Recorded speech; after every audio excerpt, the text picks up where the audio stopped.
I hope in Christ in times of despair. Why?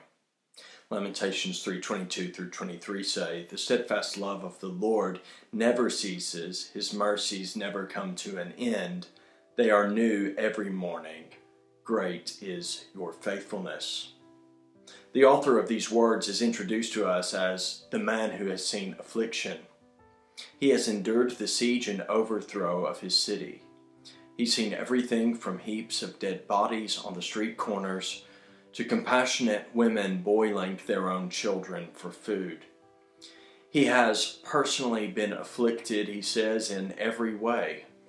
Physically, his body is broken and wasting away.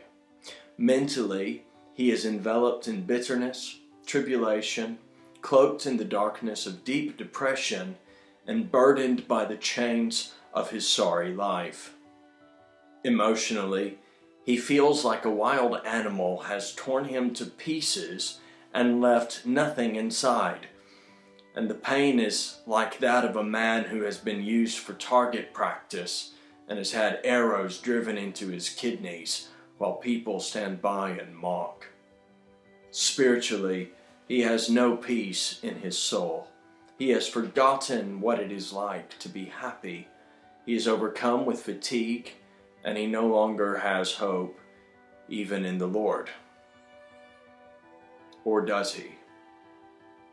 A ray of hope cuts through the gloom, and the afflicted man lifts his eyes from the ashes of devastation, looks past the intense psychosomatic pain of his pathetic existence, and spits out the gravel on which his teeth have been made to grind, saying, "This I call to mind, and therefore I do have hope. The steadfast love of the Lord never ceases." God's faithfulness does not negate the reality of His feelings, but it is the one thing on earth that is greater. Perhaps you feel alone in an intimidating, harsh world of violence, death, and despair, crying out for some answer, some hope.